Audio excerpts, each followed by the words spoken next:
मूर्ती प्राणप्रतिष्ठा व कलशरोहण सोहळा संपन्न।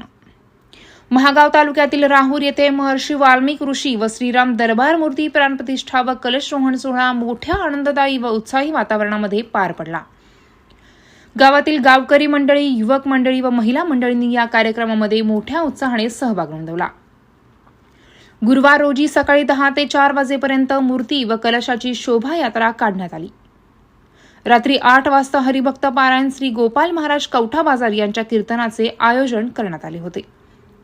तसेच सकाळी 4 वाजेपर्यंत जागर भजनी ब्रह्मदेव भरवाडी भजनी मंडळ ब्रह्मवाडी व हनुमान भजनी मंडळ चिकाळा यांच्या भजनाचा कार्यक्रम आयोजित करण्यात आला होता। प्राणप्रतिष्ठा व कलशरोहणानंतर महाप्रसादाचे सुद्धा आयोजन करण्यात आले होते। राहूर व परिसरातील हजारो भाविक भक्तांनी या महाप्रसादाचा लाभ घेतला।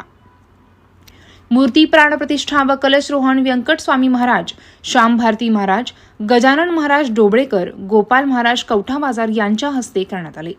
काल्याचे कीर्तन काशीनाथ महाराज यांनी केले।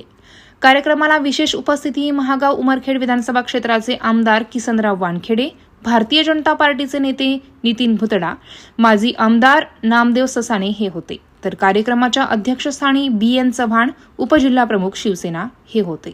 तर प्रमुख उपस्थितीमध्ये डॉक्टर चंदन भैया पांडे, राजू राठोड, योगेश बाजपेयी, DB नाईक, महेश नाईक, अमर दळवे, विजय महाजन, विजय कोकणे उपस्थित होते। गावकऱ्यांच्या वतीने मान्यवराचा सत्कार सुद्धा करण्यात आला। मराठी 9 न्यूजसाठी सचिन उबाळे, महागाव।